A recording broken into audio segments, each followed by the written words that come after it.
പറഞ്ഞുകൊണ്ടിരിക്കുന്നത് അതാണ് ഞാൻ പറഞ്ഞുകൊണ്ടിരിക്കുന്നത്. അതിൽ ഒന്നോ രണ്ടോ നമ്പർ അല്ലല്ലോ നിങ്ങൾ കോട്ട് ചെയ്യുന്നത്. ഈ ഒരൊറ്റ വിഷയം മാത്രമാണ് ഉണ്ടായത്.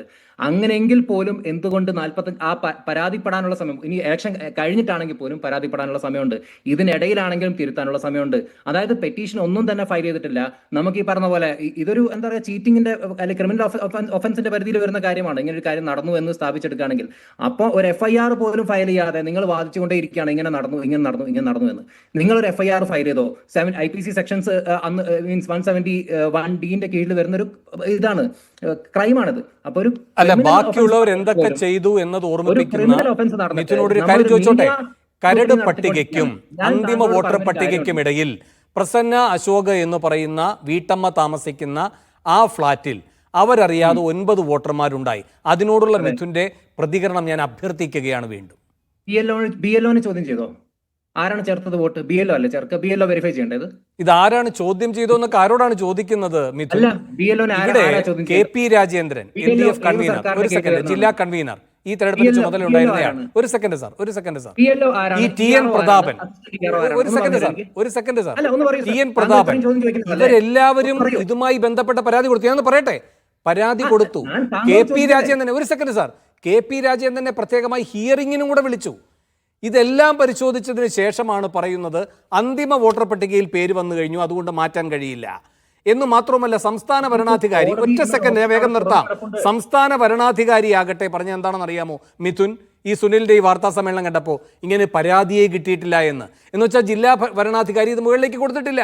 അതാണ് അതിൽ നിന്ന് തെളിയുന്നത്. ഇനി ഉത്തരം വേണോ അതോ പറഞ്ഞുകൊണ്ട് പോവാണോ? അല്ല, അങ്ങ് മാറ്റി വിഷയം മാറ്റി പറയുകയാണെങ്കിൽ ഞാൻ പറഞ്ഞുകൊണ്ട് തന്നെ പോകും. അല്ല, താങ്കൾ പറഞ്ഞുകൊണ്ട് പോവാണ്, എനിക്കത് കേട്ടുകൊണ്ടിരിക്കാനുള്ള താല്പര്യമൊന്നുമില്ല. അതങ്ങയുടെ സ്വാതന്ത്ര്യം.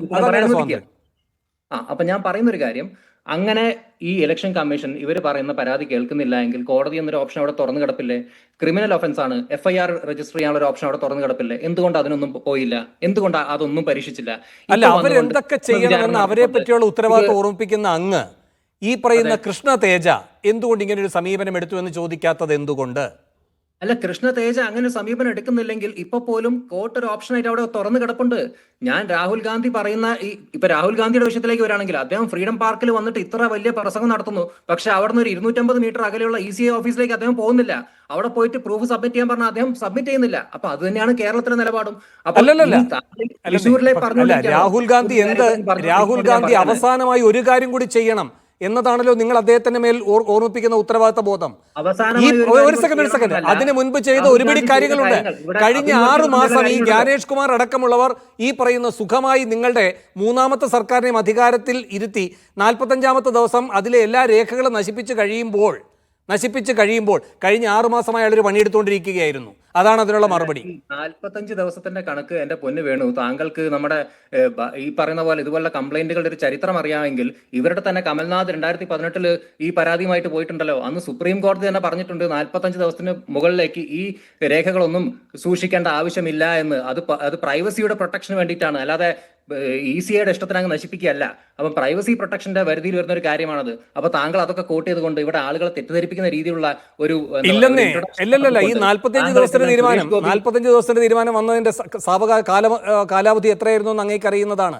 കൂടാതെ ഈ പറയുന്ന 6 മാസം അവിടെ ഒരു സ്ഥിരം താമസക്കാരനായിരിക്കുന്നതുമായി ബന്ധപ്പെട്ട കാലപരിധി ഏത് കോടതി പറഞ്ഞിട്ടാണ് 2 ദിവസത്തേക്ക് ചുരുക്കിയത് മിഥുൻ? അതും ഇലക്ഷൻ കമ്മീഷന്റെ തീരുമാനമായിരുന്നല്ലോ. അത് ഏത് ഘട്ടത്തിലാണ് ആ തീരുമാനം വന്നത്? ഏത് കോടതി പറഞ്ഞിട്ടാണ്? ചോദിച്ചത് താങ്കളോട് ഞാൻ അതുകൊണ്ട് തന്നെയാണ് പറഞ്ഞത് ഇതിന്റെ പ്രോസസ്സ് മനസ്സിലാക്കി സംസാരിക്കുമെന്ന്. ഈ ആനുവൽ റിവിഷന്റെ സമയത്ത് സർക്കാരിന്റെ കണ്ണിൽപ്പെട്ടില്ല, ഇത്രയും രാഷ്ട്രീയ പാർട്ടിക്കാരുടെ കണ്ണിൽപ്പെട്ടില്ല, എവിടെയും കണ്ണിൽപ്പെടാത്ത സാധനം ഇപ്പൊ പൊന്തി വരികയാണ്. അതിന്റെ അർത്ഥം എന്താണ് വേണു? അപ്പൊ ഇവിടെ അനാവശ്യമായിട്ടുള്ള ഒരു ചർച്ചയുണ്ടാക്കിക്കൊണ്ട് BJPയുടെ തൃശ്ശൂരിലെ വിജയം ആക്സെപ്റ്റ് ചെയ്യാൻ പറ്റുന്നില്ല എന്ന് തന്നെയല്ലേ മനസ്സിലാക്കേണ്ടത്. അതിന്റെ കാരണം എന്താ? 7 അടി പൊക്കത്തിൽ അച്ചടി കടലാസുകളുടെ കൂന കൊണ്ട് കൊടുത്തു. അത് നോക്കിയെടുക്കണ്ടേ? അത് നോക്കിയെടുക്കാൻ 6 മാസം എടുത്തു. 30 സെക്കൻഡ് കൊണ്ട് ചെയ്യേണ്ടത് 6 മാസത്തേക്ക് നീട്ടുകയുണ്ടായി. അതിനിടെ 45 ദിവസം കൊണ്ട് എല്ലാം നശിപ്പിക്കുകയും ചെയ്തു. ഞാൻ വരാം.